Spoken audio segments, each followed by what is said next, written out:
The Apocryphal Gospel of John, the Unspoken Principle, revelation is presented in John.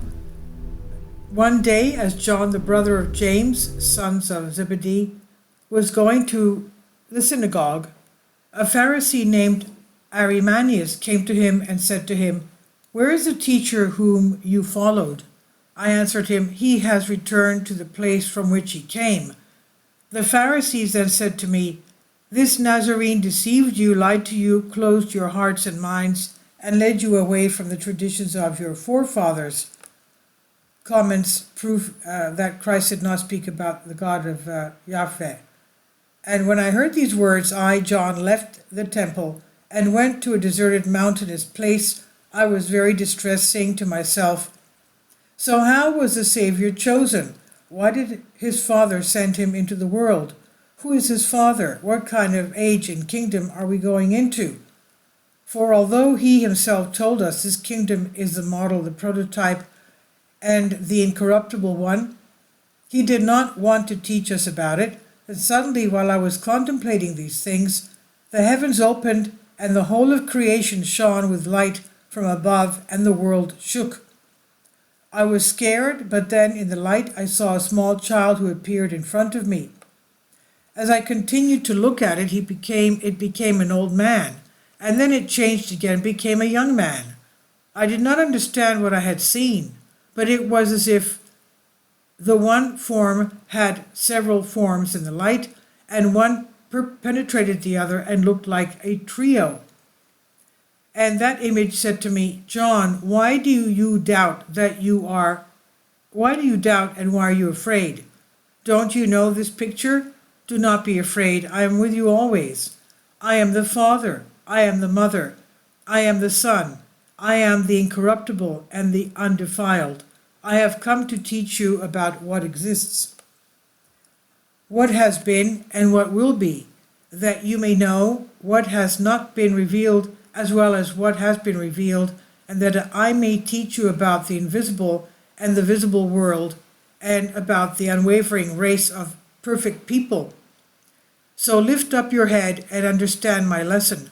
Share it with others who have received the Spirit, who are of the steadfast race of perfect humanity." The abstract principle, the unit. I asked if I could understand this, and he said this: "The oneness is supreme, above which there is nothing else, and it is she who exists as God and Father of all, and the invisible, which is above all, the imperishable, the existence and pure light, which no eye can see. This is the invisible spirit. It is not right to think of it as a god or anything like that. This is more than God, for there is nothing else above it, no authority to rule it. It exists in perfection, and everything exists in it. It exists because it does not need anything. It is eternal. It's absolutely perfect. He lacked nothing to be complete. It is always absolutely perfect in the light. The oneness is not governed, defined by limits, because there is nothing outside it to limit it. It is unexplored because there was nothing to explore it. It is dimensionless because before it there was no one to measure its dimensions. It is invisible because no one has seen it. It is eternal, existing in the ages. It is unspeakable because no one could understand it enough to pronounce it. It has no name because there was no one before it to name her. And the one is in the infinite light that is pure, holy, and unchanged. The oneness is ineffable, perfect, indestructible, not because it is part of perfection or bliss or divinity, but because it is above all. The unit has no body and is not immaterial. The unit is neither big nor small. It is impossible to say how much does it make, what kind is it, because no one can understand this. The unit is not among the things that exist, but is much greater. Not that she's older, thus it is in itself, it's not part of the eternal realms or time. For anything that is part of a sphere, it was once made by some other sphere. The time was not granted to her, since she does not collect anything from anyone, because everything received is in the form of a loan. The unit is the first one, and they call it she because it's translated from Greek. E monada is the article is feminine. The unit is from the first one that does not need to receive anything from anyone. As such, the unit has the light within it. The unit is majestic and has immeasurable purity. The unit is a kingdom that gives a kingdom.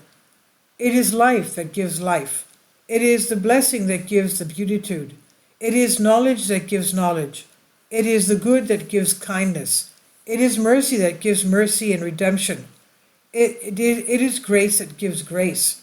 How can I talk to you about her? Her age is immortal and is at peace, a dwelling in silence and rest that precedes everything.